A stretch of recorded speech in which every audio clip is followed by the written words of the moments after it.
مردوں کو جنت میں حوریں ملیں گی تو عورتوں کو کیا ملے گا؟ اس کے علاوہ جنت میں کمواری فوت ہو جانے والی لڑکی کس کی بیوی بنے گی؟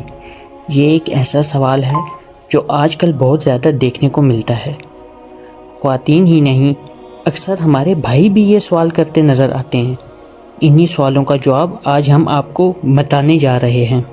نیک عورت اگر شادی شدہ ہے تو جنت میں اپنے جنتی شوہر کے ساتھ رہے گی اور شوہر کو ملنے والی حوروں کی سردار ہوگی، اور اللہ تعالیٰ اس عورت کو ان سب سے حسین و جمیل بنائے گا، اور وہ میاں بیوی آپس میں ٹوٹ کر محبت کرنے والے ہوں گے۔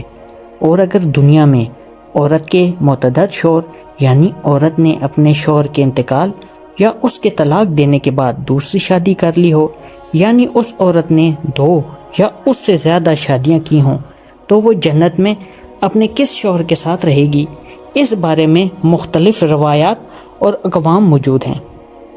اس بارے میں حضرت ابو زردہ رضی اللہ تعالیٰ عنہ سے روایت ہے کہ آپ صلی اللہ علیہ وآلہ وسلم نے فرمایا، عورت کو اس کا آخری شوہر ملے گا۔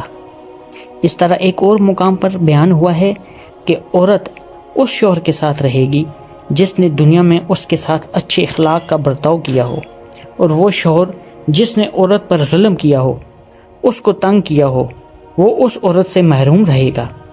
حضرت ام سلمہ رضی اللہ تعالی عنہا کی ایک روایت ہے، وہ کہتی ہیں کہ میں نے آپ صلی اللہ علیہ وآلہ وسلم سے پوچھا، کسی کے 2 شوہر ہوں تو جنت میں کس کے ساتھ رہے گی؟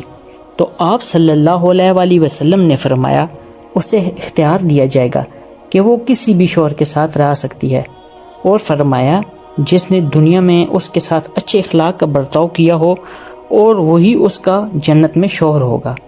اے ام سلمہ رضی اللہ تعالی عنہا، اچھے اخلاق والی دنیا اور آخرت کی بھلائی لے گی۔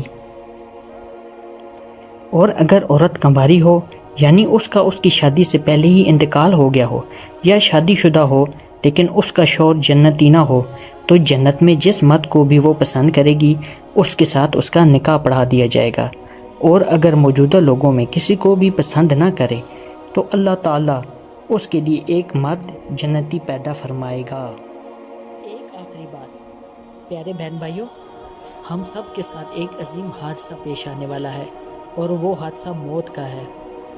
اللہ پاک ہم سب کو آخرت سنوارنے کی توفیق عطا فرمائے۔ دعاؤں میں یاد رکھیے گا۔ اگلی ویڈیو تک اجازت دیں۔ اللہ پاک آپ کا حامی و ناصر ہو۔ اللہ حافظ۔